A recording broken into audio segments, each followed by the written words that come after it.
Okay, let's start our interview.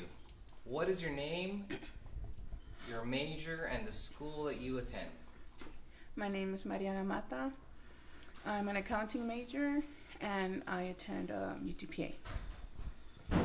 This is completely optional, but can you state your age and your sexual orientation? I'm 31, and I'm straight. Cool. When did you begin questioning your beliefs? It was about Oh, I think that 8 This is nice and years ago. yeah. Oh. Yeah, it wasn't it was very slow, a slow process for me. Is that a dog? Was it a difficult transition from believer to non-believer? Yes, it was very difficult for me. Can you describe what was difficult about it? Was there any insecurities that you felt or anything like that? Was it your parents maybe? Well, the reason I stopped believing was because of my dad. But it was mainly because like he got really sick. He had a stroke and he got bedridden. And like he was bedridden for like 10 years. And I just like throughout the whole process, like I saw him suffering, like I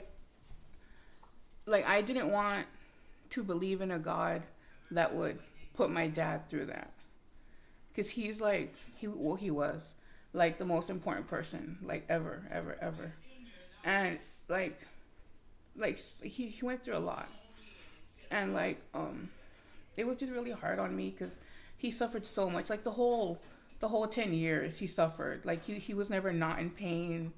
He was always on painkillers. Like he had to have his painkillers like every 6 hours. And I just like it was real hard on me to believe that a God would put someone that I love so much through that. Like my mom, she kept saying that he like it all happened for a reason. Like and I'm like, my dad did not have a stroke for a reason. There's no plan for that. Like she said, it was so me and her could get closer together. It just like toward the end of his like of his life, I just stopped. Like I couldn't believe in that anymore. And it was real hard for me because he was still religious.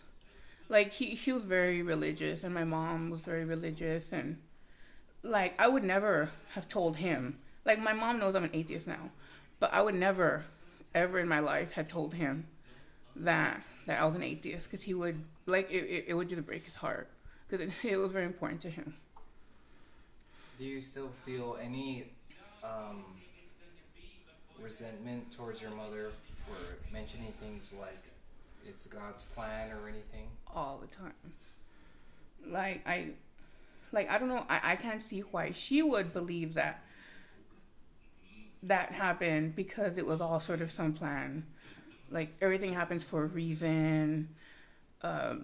He has a plan. No, there's no plan. Like he had surgery. It opened up. He had a stroke. He was in ICU for like almost a year. He was in the hospital for like 2 years. Like it was, and then he couldn't even be in a wheelchair for more than like 10 minutes. He was in just so much pain. And I can't believe that she believes that happened for a reason. Like, she saw him go through everything, too. Like, she was right there. And I can't believe that she would think that was okay because God did it. And she actually does think that, and I can't. Like, it's just real hard for me. Wow. Do you think that you hate this idea of God? Yeah, I do.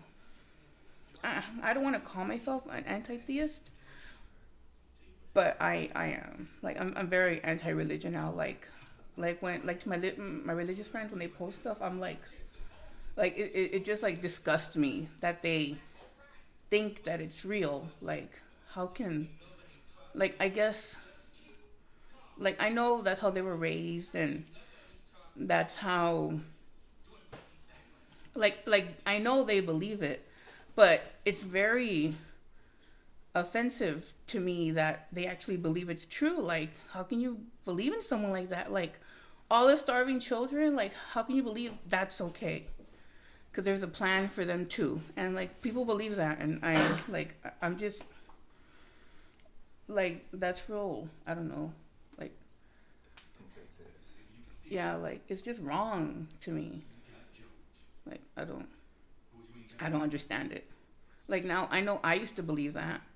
But now I don't understand how people, like, I guess because they're not informed, and, like, you know, they just don't want to be informed. Like, you know, they don't want to think that there's no God. And, like, I understand that because I guess that's, like, security for them, like the whole afterlife and heaven. But, you know, it's just not like, I don't know. If you had somebody that was in your predicament in front of you, what would you say to them?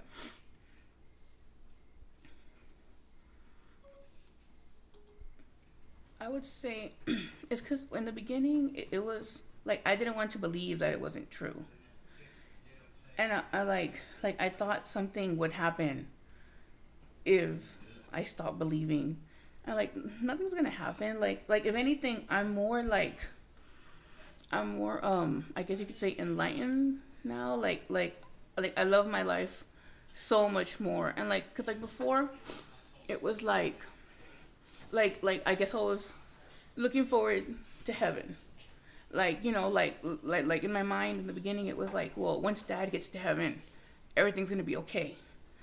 And because my mom would always say that, like, you know, like in heaven it's okay, like he's gonna walk again, and I'm like, and like you know, you don't have to look forward to something. Like just like live your life now and be proud of what you do. Like you don't have to pretend that there's something waiting for you afterwards. Like you don't need anything afterwards. Like this is your life now, and like really there's nothing. You're gonna die, you're gonna get buried, that's it. Like you know, and I think that's like the main thing people have a problem with is like the whole that there's no heaven thing. That, you know,